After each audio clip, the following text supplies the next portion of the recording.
trong anh những kỷ niệm vui là bóng dáng em cười.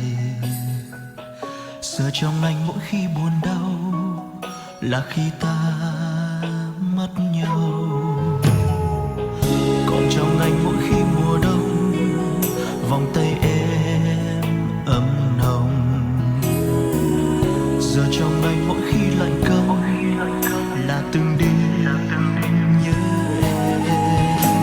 Mùa đông năm nay vắng em ở đây, vắng đôi bàn tay của người, rồi bỗng thức giấc giữa đêm mi lại ướt nhòe.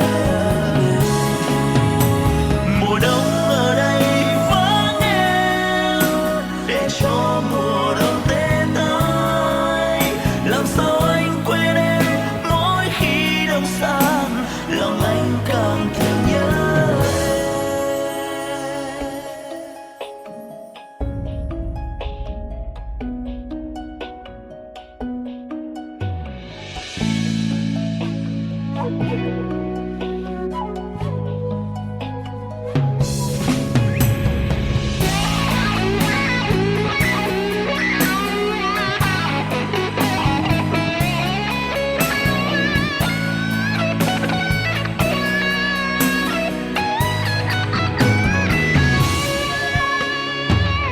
Còn trong anh lá thu buồn rơi, ngày thu đi đông về.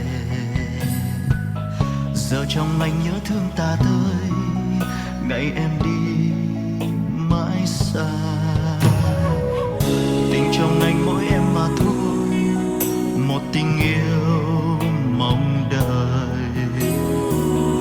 Và mùa đông cũng như vậy thôi, gọi tên em hỡi. Mùa đông năm nay vắng em ở đây, vắng đôi bàn tay của người, rồi bỗng thức giấc giữa đêm mi lại ướt nhòe. Mùa đông ở đây vắng em để cho mùa đông tê tái. Làm sao anh quên em mỗi khi đông sang, lòng anh càng thương nhớ em.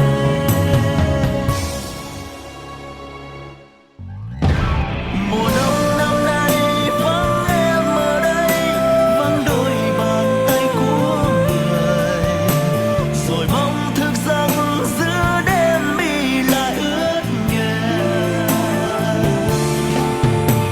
Mùa đông ở đây vắng em để cho mùa đông tê tái.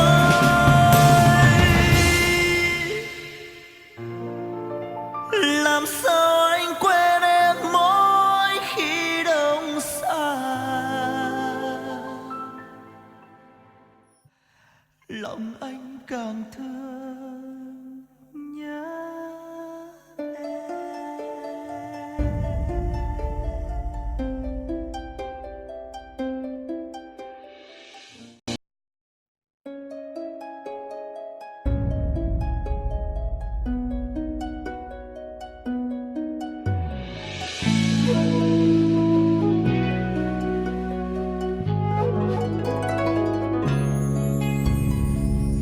Còn trong anh những kỷ niệm vui